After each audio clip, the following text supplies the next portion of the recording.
So in this section we're going to talk a lot about how to make your tables look different.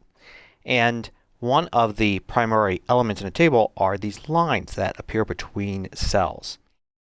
These lines you can change in a variety of different ways.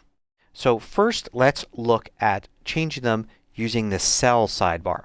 So let's select a specific cell like this one. We'll go to cell here and we'll see border. And here first you select what it is you want to change and then you change it. So if I want to change the border around this cell, I select the first item here, which shows the border around the cell, the outline, and I could change the style. So one of the things I could do, for instance, is I could change the color. Let me make it red. Now you don't see any immediate change because I have this cell selected, so it kind of masks what's changing there. So if I click outside of the table, you can see now that instead of being black, there's a thin red outline around this cell. I can select it again and let's make it something a little more obvious. I'll change it back to black, but let me change it so it's really thick. And now you can see that there. I'm going to use undo simply to get back to that. Let's select a larger area. So I've selected several cells here. Let's go and say I don't want the outline of this, but I just want the interior lines. I'll click here and you can see it changes the selection to show me exactly what it is that I am changing the style for. So now I could change this. I could do dashed lines, dotted lines. I could change styles here. There's a bunch of different styles that I could set. And I can just manually change the color and change the size of those lines. I could click here and it's doing the outline and the interior lines. I can just do the left of the section I've selected, interior vertical lines, interior horizontal lines, the top, the bottom, the right. So you select what you want to change and then you make the change. And that's how you can affect these.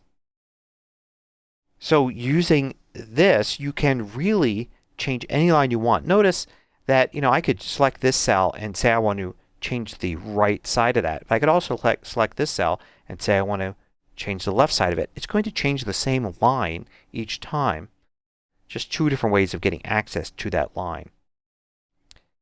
Now there's also another way to deal with this, and that is going to table and making some table-wide changes. So here you have grid lines, and I've got the horizontal grid lines and the vertical grid lines of the body, so not including the header, row, and column. So I could turn off the horizontal ones, I can turn off the vertical ones, or both.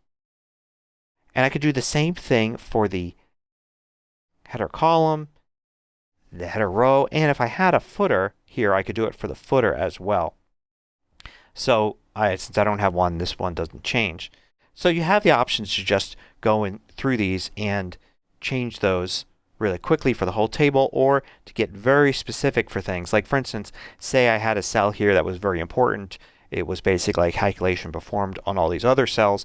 I could go here and I could decide to change it to make it a thicker border around it, or change the border color to something so that it stands out. And if there were a series of numbers that were key, like say right here, I could select this to do the outline and all of the lines inside and maybe change that as well.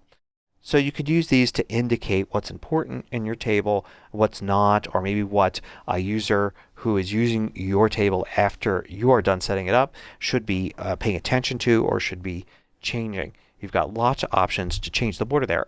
Although it's perfectly fine to create complex number spreadsheets with lots of tables and never really work too much with the borders. You always have the ability to go in the table sidebar and use some of the default table styles. So you have this table style, you've got that there. You can see it doesn't override these specific borders here, but it changes all the ones in general.